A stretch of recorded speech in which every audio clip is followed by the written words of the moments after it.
নমস্কার, তোমার আমার আড্ডায় তোমাকে স্বাগত। আজকে আমরা আর্টিকেল THE এই দা বা দি এর সঠিক উচ্চারণ সম্পর্কে আলোচনা করব। কারণ তুমি যদি এর সঠিক উচ্চারণটা ছোট থেকেই তোমার বাচ্চাকে শিখিয়ে দিতে পারো, তাহলে বড় হয়ে ওকে আর কোনো সমস্যায় পড়তে হবে না। কিন্তু একবার যদি ভুলটা অভ্যেস করে ফেলে, তাহলে কিন্তু বড় হয়ে ওকে সেই অভ্যেস পাল্টাতে গেলে একটু সমস্যায় পড়তে হবে। তো চলো কথা না বাড়িয়ে আজকে আমরা শুরু করি। আর্টিকেল THE এর সঠিক উচ্চারণ কোনটা? দেখো, আমরা অনেক সময় আর্টিকেল THE একে কখনো দা বলে থাকি, কখনো দি বলে থাকি। আচ্ছা, তাহলে প্রশ্ন হচ্ছে, তাহলে সঠিক উচ্চারণ কোনটা?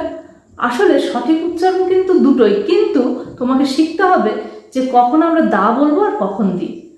এটা তুমি কিভাবে মনে রাখবে জেনে নাও। যখন কোনো ওয়ার্ডের আগে আর্টিকেলটা বসছে THE, তোমায় দেখতে হবে সেই ওয়ার্ডের ফার্স্ট লেটার সেটা ভাওয়েল সাউন্ড নাকি কনসোনেন্ট সাউন্ড। যদি ভাওয়েল সাউন্ড হয় তাহলে তার উচ্চারণ হবে দি, আর যদি কনসোনেন্ট সাউন্ড আসে তাহলে তার উচ্চারণ হবে দা। যেমন একটা এক্সাম্পল দিচ্ছি, ধরো আমি বললাম প্যাচাটি, প্যাচার ইংরেজি কি আউল। তো সেক্ষেত্রে আমরা কি লিখবো যে THE, তারপরে লিখবো যে OW এর আউল, তাই তো? কিন্তু উচ্চারণটা কি করব?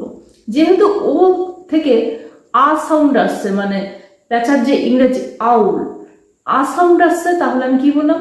ভাওয়েল সাউন্ড আসলে দি হবে, তাহলে এই ক্ষেত্রে আমরা বলবো দি আউল। কিন্তু মনে করো আমি বললাম পেনটি, মানে কলমটি, তো কলমের ইংরেজি পেন, আমরা লিখছি THE, তারপর লিখছি PEN। উচ্চারণ কি হবে? পেন। দেখো ওয়ার্ডটা কি আছে? পেন। পেনের পি থেকে কি সাউন্ড আছে? কনসোনেন্ট সাউন্ড, প, পেন। তাহলে এখানে আমরা বলবো দা পেন। ক্লিয়ার? দি আউল, দা পেন। একইভাবে আর একটা জিনিস বলে দিই, যেটা আমাদের সমস্যা পড়তে হয় এইচ এর সাউন্ড নিয়ে। ধরো বললাম সৎ লোকটি, তাহলে তখন আমি কি বলবো? যেহেতু সতের উচ্চারণ হয় ইংরেজিতে অনেস্ট, হনেস্ট তো আমরা বলি না, অনেস্ট, অ সাউন্ড, ভাওয়েল সাউন্ড, তাহলে তখন কি বলবো? দি অনেস্ট ম্যান।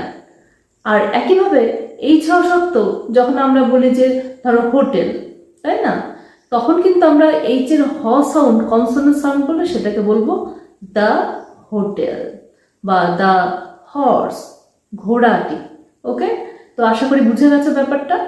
তো এইভাবে যদি একদম ছোট থেকে তোমার বাচ্চাকে শেখাও, ও যেমন এ কোথায় অ্যান কোথায় শিখছে, একইভাবে যদি দা আর দি এর সঠিক প্রোনাউন্সিয়েশনটাও ছোট থেকে শিখে নেয়, তাহলে ওর লেখাপড়ার জার্নিটা কিন্তু অনেকটাই সহজ হবে।